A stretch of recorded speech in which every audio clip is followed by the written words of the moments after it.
and being your authentic self at work every day and at home and throughout your life. And it takes a journey, right, Adam, to get there. It's hard work. That's It's right. not easy.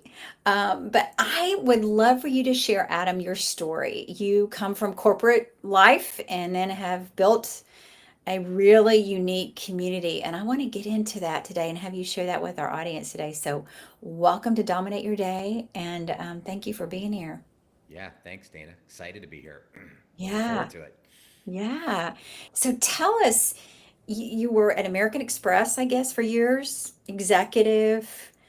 What happened? What did you decide? What was going on in your soul when you said something's up and I need to do something with myself? Something different.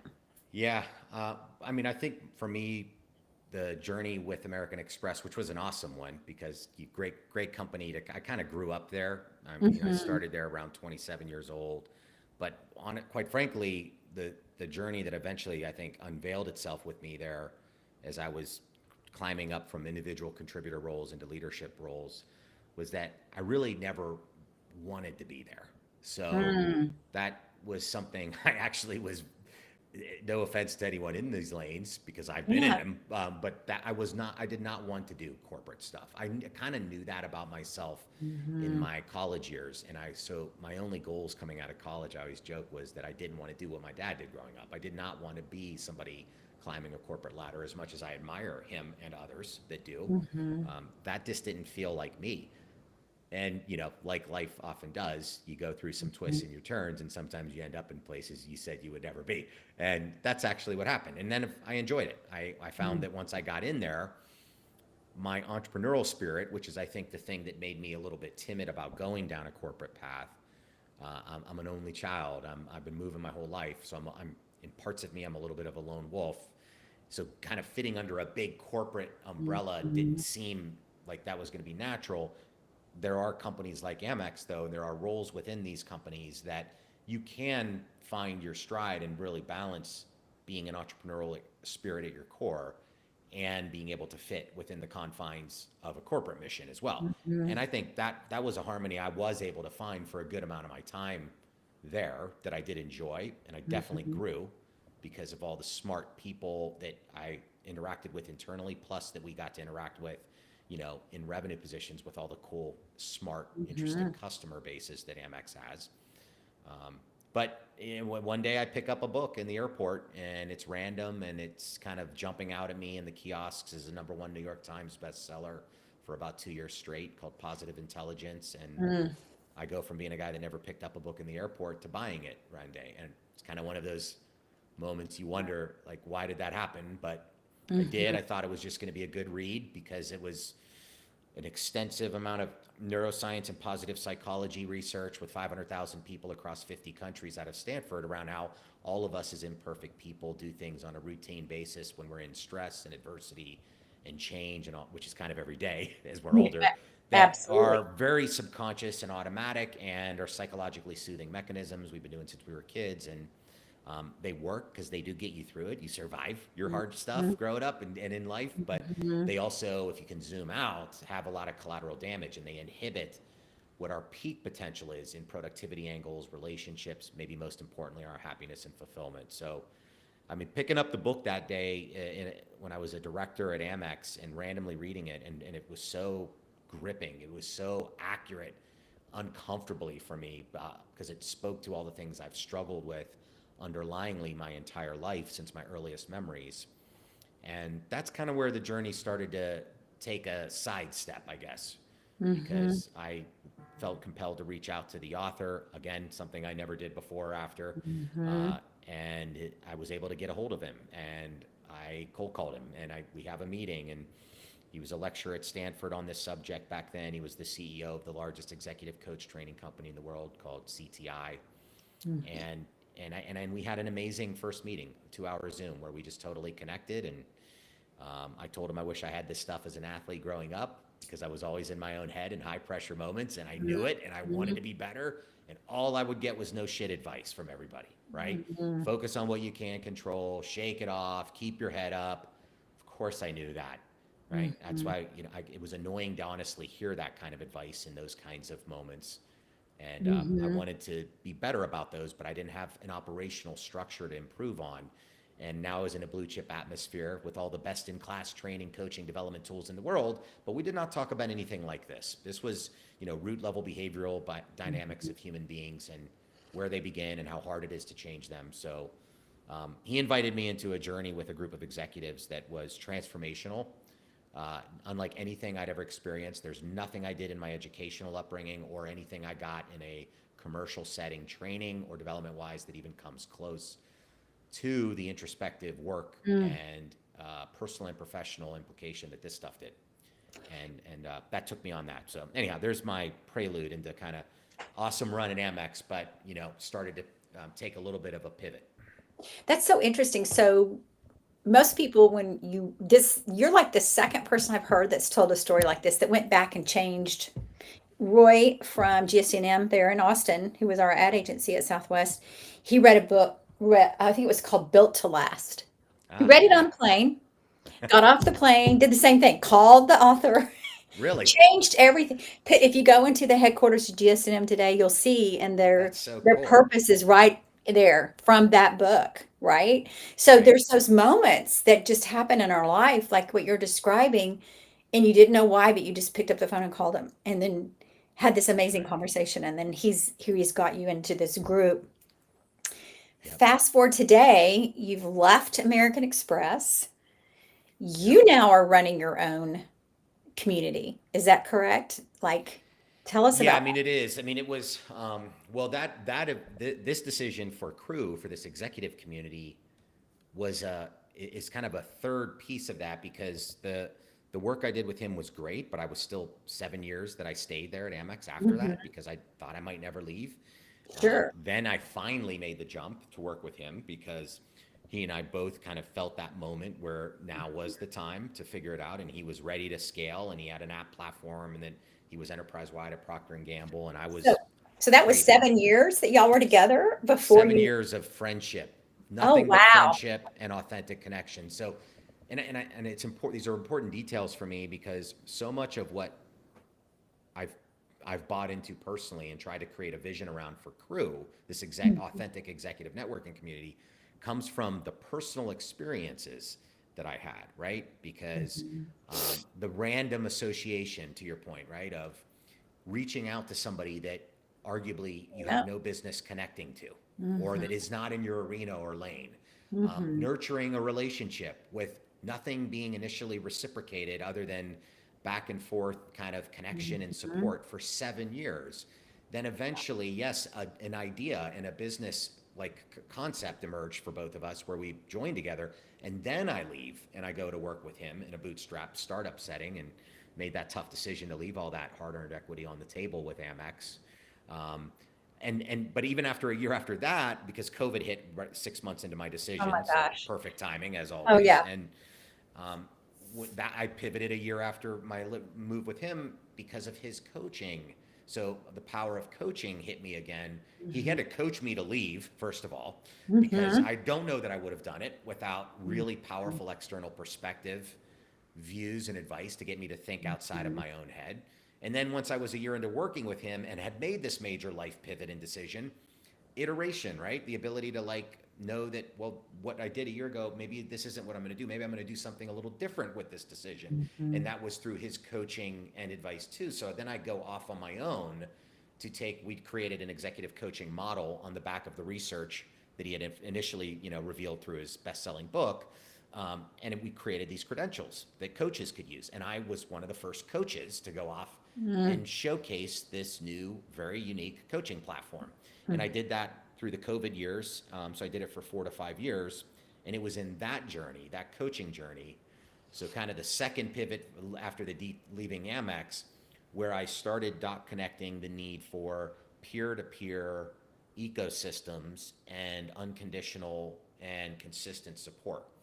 Mhm. So if that's it, it's just this one thing led to another, Mhm. and nothing, there's no way I would have predicted this, right? Mhm. There's no way, and I there's so many lessons I've gotten out of that that makes me that I take into the inspiration of the vision for our network of the importance of putting yourself out there, connecting with people, staying committed, building deep rooted relationships, Hmm. and then just staying open minded to where life takes you, Hmm. right? I It's love not always this. a perfect roadmap. No, Sorry. but I think, Adam, you know you're out there in the marketplace. I'm out there. There's probably not one day that goes by I'm not getting a call from somebody. How did you do Yeah. this? How do you leave corporate? How do you Yeah. what are the things you learned? How do you make, because there's, as different people are ready for that next chapter in their lives, and there's maybe not a corporate situation, or there might have been a layoff, or there might have been just a whole transformation in business. Yeah. And I think the lessons you're saying, and you haven't even pulled them out yet, but what I'm hearing you say is that just when you go with one focus, another offshoot could come from that, right? From your coaching, and then and it's getting out there and Yeah. being yourself authentically, and taking the courage just to be yourself, right? And just be ready for that next thing. Is that what you Yeah. feel? I think this, the hardest part is I think just figuring out like the lane you want to go down. And I think that is what I did figure out at some point in the Amex journey, and with the book that led to the coaching, that led to the relationship with this guy that was in a lane that I kind of Mm. fascinated and dreamed about being a part of. You know, Mm. it was the favorite part of like Mhm. all the stuff I had done commercially, the leadership stuff, the EQ stuff, all that, so, and it was like, well, I'm just going to get in that lane.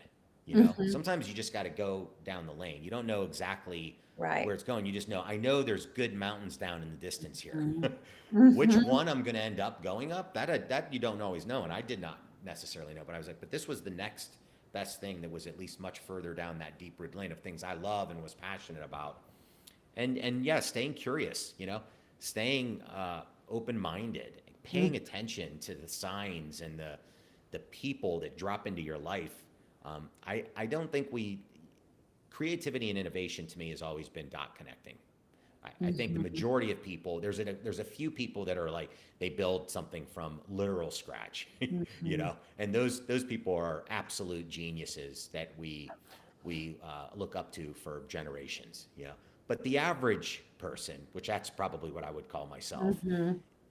innovation and creativity and your vision and wisdom and all that is just dot connecting, Right. seeing the things and the people around you, and then kind of putting those things together, and now getting your idea and getting your clarity and getting your vision of where you're going to go and why, It, and that it is what I is, feel like I did.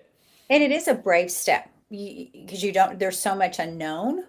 While there's a lot of unknown in corporate, there's some kind of known things, but Oh there's yeah. just so much unknown. So you talked a teeny bit, and I heard it, of your childhood, a little bit of sports. Is that what I heard? You were Yeah. in sports. Can Correct. you see the red thread of consistency from youth, high school, college, where you are now? What is the pattern that you've seen that you maybe played it itself out in sports? It might have been you were a leader in one of those Yeah. areas, but there was something that's repeated itself, that when we look back at our life map, we can see, oh my gosh, there's the pattern. What is your Sure. pattern that you've kind of seen? It might be the being curious, stepping out. It might be leading. What kind of patterns do you see when you think through that?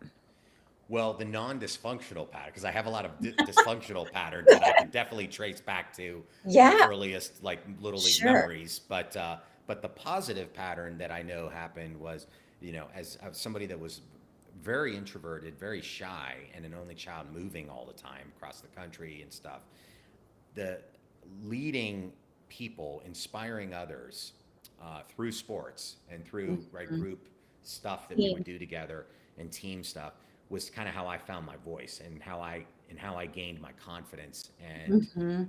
and really ultimately how I stepped into a vision and an affinity for leadership. So it was that, right? It Yeah. started there. I remember a friend, a very good friend of mine, writing something. I don't know. We were third or fourth grade, and he wrote like the person that he admired most, and he wrote about me as his good friend. Wow. because I helped inspire him to do things that he didn't necessarily think he was capable of. That was my mom always told me that story because I Mhm. forget it often. And I guess that was it to your question and your valid Mhm. point, how these things do show up pretty Mhm. early on in life that you may have, maybe you have something here, you know. Yeah. At least somebody else maybe sees it and values it, even if you couldn't really see what you were doing and why. And then you You know, get to that career, corporate career, and you're kind of doing what everybody says, go to college, do the thing, right? and then something's not feeling right. But then back when you were at fourth grade, there weren't rules around all that. You were just doing what you were naturally gifted to do. Yeah, And that was your authentic self. And then when we get into this, oh my gosh, look, I can help make a difference with these people's lives like yeah, I did back then. But it's learning to drop those things. Like you said, there's all this stuff we don't want to bring with us from the past, right. right? And you're bringing this other stuff. So and it to me, it reminds me of just building a new file. Oh, that was a file. I don't have to do that anymore, but I can do this now. Um, and so as you built your organization over the last 2 years, and right through COVID, that must have been really challenging. Especially when the coaching, that's about when I started too, it was in Yeah, 2020. So it yeah. was like, whoa. But I thought, what better time to start than a time like this, and really get out there. Talk to us about how you've been developing this unique community and what the purpose is of this community that you're developing. Yeah, well, I mean, like I said, it came through the coaching work and the feedback loop that you experience in coaching. You hear and see things, and while you're working with a lot of different types of people and personalities, I was working consistently with a VP and above executive. That was the audience that I had the Mhm. privilege of doing all my coaching work with, Mhm. primarily. And so I was able to, again, dot connect and pick up on very common types of thoughts Mhm. and things, traits that these folks were sharing with me in confidential, non-political, judge-free settings, which I was allowing us to have. And it was this common thread of underlying wrestling of things, as far as what does success look like for me now versus maybe what it did in my first part of my career 10 years ago. What's fulfilling for me now versus 10 years ago? How do Mhm. I eliminate any regrets of things that I'm kind of stirring on still that I was hoping that maybe I could do and try? What's my full legacy going to be at the end of my life and career looking back, given I dedicate 2/3 of my life, if we're lucky, working? Mhm. These were such common things when you get into a white space introspection atmosphere with the average executive leader below their titles and their money and their Mhm. resumes on LinkedIn, you will hear about. And then I Mhm. realized that people really like hearing this from each other because it makes them feel like they're not alone, you know? Mhm. And it gives, and there's such a relational connection with folks that get it, right? They're in similar shoes as you, similar phases. They have been or will be, kind of a thing. And that's where I saw the need for something. I didn't want to just coach with them for a couple years and then I was done. So I was trying to think of ways that I could have a longer impact and a broader impact than Mhm. just being somebody that could work with 20 people at a time for a multi-month experience. And that's where the idea for me for community came into play. And I really built the ethos, quite frankly, we did as a group of early founding folks and members that, you know, is really focused on unique stuff, diversity of leadership instead of always being in our same role or industry or our Mhm. city or staying with people that look and sound like us. That's a big part. So it's a total diverse ecosystem of leaders, a place where leaders can be totally real and authentic. I just found that there's a lot of fakeness and a lot of politics. I really didn't Mhm. love it. I tolerated it. Mhm. But, where can leaders ask dumb questions? Where can they share fears and concerns in a judge-free zone? People need that. They don't have a lot of atmospheres for that Mhm. with people that get it, right? They got family, but family doesn't always get it. And family's Right. biased. So you need non-biased zones where people also are in the same boat. And then a place where we talk a lot about this meaning and fulfillment category. To your point, Dana, this is a post-COVID world. This is an Mhm. AI disrupted world. It's a world where the macro arena and geopolitical stage feels as tumultuous as it's ever been in our lifetime. So, introspection happens a lot more during times like this, Mhm. right? 10 years Innovation ago, it was happened. like you're sitting on a treadmill on as a consumer, Mhm. chasing the levels of success that everyone's always defined. But when life kind of gets flipped upside down and all the things that we knew to be stable or certain are no longer that, you think more, you introspect more. And when an average person does that, particularly a leader, they think differently often about Mhm. success, fulfillment, meaning, purpose, contribution, self-actualization, all those kinds of things. So that's really what we're trying to do is cultivate an atmosphere where leaders can connect, give, grow, right? Do all the normal networking stuff. Don't get me wrong, Mhm. but also really back into this place from a real personal connection zone and a place where they really feel like when I come here, I'm putting the oxygen mask on myself. This is for Mhm. me first and foremost. Then I'll bring it back into my teams and into my families to be a better leader, and all that. You are exactly speaking about what I'm passionate about, which is changing me changes everything else. Yes. And getting into the proximity of people that you normally wouldn't be around in your work environment, but people that are going to challenge you and help you grow, but also be there to let you fall and love on you through the human process, right? Is that what I'm hearing? Absolutely. One of our earliest members, you know, was uh, telling somebody else, one of his peers was asking him, what do you get from crew, right? What are you doing there? And he said, well, this is my unconditional support system. He said, Mm, I didn't realize that the support groups, the peer groups that I had primarily in my career so far were so conditional. They mhm, were, people were around me because of the job I was in, or maybe it was who I worked for that they wanted to have close access to, or, whatever these different, they're all conditional reasons. The majority, if you think about your average relationship in your commercial career, there's a lot of conditions around it. And when those conditions change, by the way, relationships often change. mhm, And I'm not saying friendships go away forever, right, but the phone stops ringing a little bit, or a right. lot. People don't need you as much. You Mhm. don't need them as much. When those conditions change, so does all the relationship dynamics that you've been spending all this time investing in. So where do you get in a day of constant change where nothing stays the same anymore, where nobody stays in companies comfortably and stable for 30 years anymore? Where do you get an unconditional glue that you can always plug into when you need it? That is what I think we're doing for folks, right? Is creating finally, if they're willing to lean in and be a part of it, an unconditional support system, which is really helpful to probably today now more than ever. And I think that I just came off of a coaches event a couple of weeks ago, and it was interesting because we've gone in and out of a lot of Zoom meetings to now more in person. Everybody wants to be in person, and I think it's this human connection piece. But I mean, I cannot tell you how many different folks that were there just saying, "Can I give you a hug? Can I?" No, I'm like, "Sure, you can." Yeah. I'm here. Let's hug. And I think it was that human connection of I just want somebody that knows me and values me and cares about me. It doesn't, and it's just so supportive. But yet, I think we forget that even in our, whether we're still doing virtual or we're in other environments. So, who is that for you? Yeah. And how are you creating that? And who are the people you're putting yourself in that proximity? Who are those people you're putting yourself in with to be challenged with on a regular basis? Otherwise, we're going to go stagnant and you're not designing your day, you're just living by default. That's right.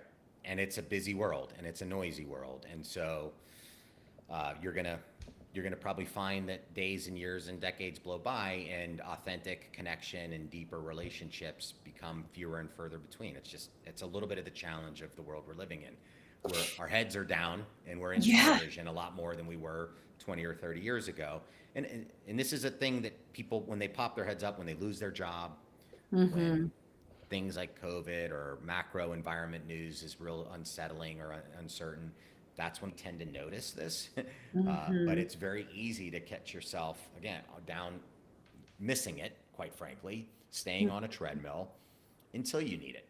And so I think we're just trying to help people think about this whole approach of authentic connection more proactively and realize there's major benefits here. And yes, Mm-hmm. underlyingly, I think most of us are craving it, particularly around a very relatable audience. you know? Um, Absolutely. So yeah. you've kind of did the corporate thing, you left and did the coaching thing, and now you've started this whole community. Where do you see this going? It's funny. I mean, I get people a lot of times will ask, what's the vision? What's the long-term play? I, I would love to tell you that I have some amazingly baked vision like 5 years from now, 10 years from now, but I don't. I don't. And that's Um, okay. yeah, and I didn't 10 years ago of Yeah, this either. And I'm right. kind of trusting that, quite frankly, Yeah. because I've just watched the last 12 years for me, more than that, quite frankly, just continue to unveil itself. And all I want to keep doing is keep staying in the lane that brings me growth, that brings me meaning, that brings me fulfillment, joy, purpose. If I stay in that lane, I'm going to keep feeling like what I'm doing matters.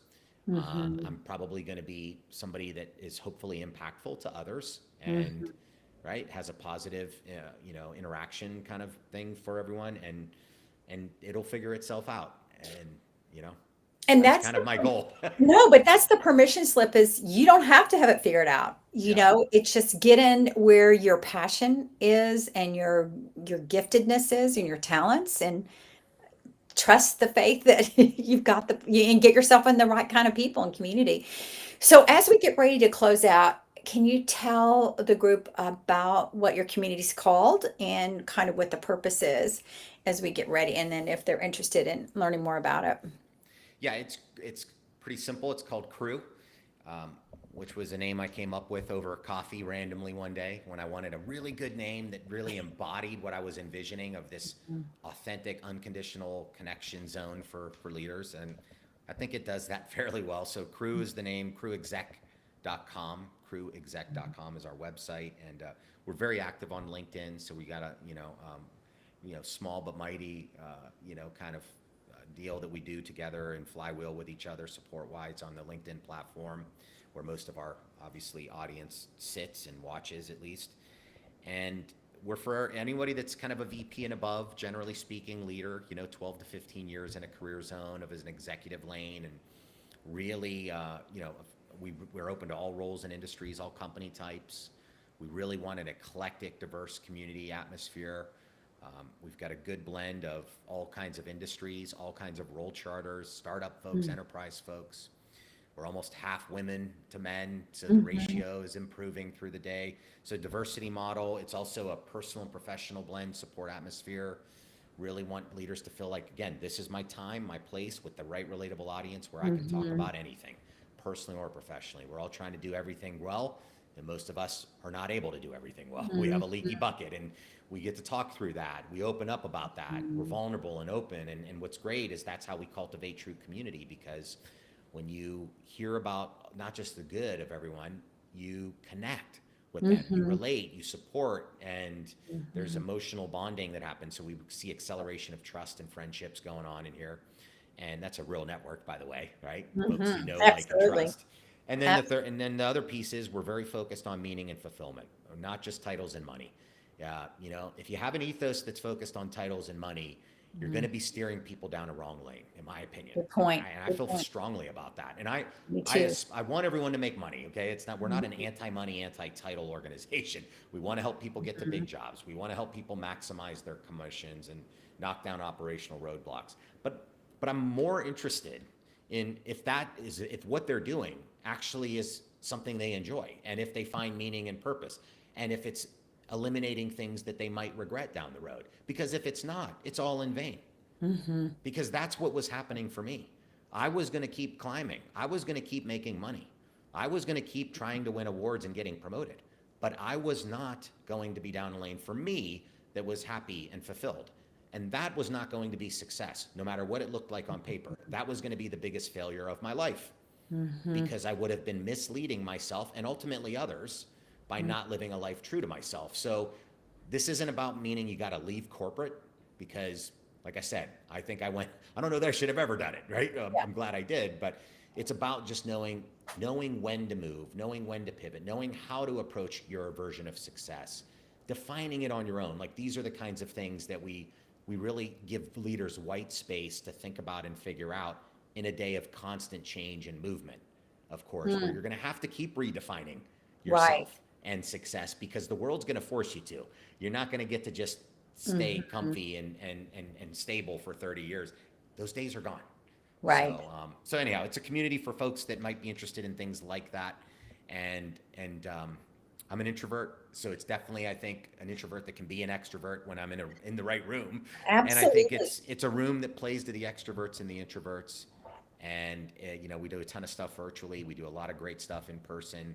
So it's a foundational phase. It's a ton of fun. It's a very intentional community of what we call intellectually curious go-givers. So I very love that. unique kinds of persona in here. So yeah, if anyone's Well, interested, I mean, I'm always accessible on LinkedIn personally. I still meet with every prospective member or my co-founder and chief connections officer does, and we're absolutely always enrolling folks that are inspired by the ethos and the mission.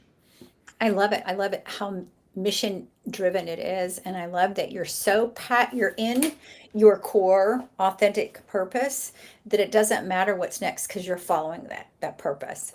And that's the key there, right? So Yeah. as we close out, Adam, anything that I didn't ask you that's coming up for you right now that you want to make sure our audience hears? No, I think other than what I've picked up from you, Dana, and I know you can relate to this because you're following your passions as well, Yeah. is, you know, basically all I know, and it keeps getting reinforced, is that life is going to be constantly hard and it's going to constantly test you. And Mhm. that's no matter whether you're an entrepreneur, because quite frankly, this is 10 times harder than any corporate job I got way overpaid for. Yeah, So, it or is whether hard. you're in a corporate job and there's all kinds of change and all kinds of bureaucracy, or whether you're in between jobs and you're stressed out Mhm. about all of the uncertainty and all that, life is just constantly hard. And you have to find outlets and consistent proximity and operational modes that you can lean on that Mhm. helps you handle the hard part, Yeah. that helps you gamify some of the hard part, find joy in the journey and in the process. Because that's the only guarantee, right? And Mhm. there's no That's grass right. is greener. You That's do right. have to just learn how to enjoy all the phases of your career and life and just keep trying to figure out how you find more joy and instill as a leader. You have then the privilege of, if you can do that, you work on yourself first, to your point. Now I can go out and I can instill Mhm. the same type of joy, meaning, and purpose in anybody I have the privilege of interacting with. And that's a powerful combination. But it's going to be hard. And so you Mhm. just have to figure out how to gamify that. And I think leaning on others is very underestimated in today's day. So, Yeah, finding your team, you've created a team to be with, yep, and finding that team is important, and finding that network, finding that community and those connections. Adam, yep. thanks so much. This has been so fun to hear your story and hear what you've done. And I know it's going to be inspiring for a lot of our followers out there to hear.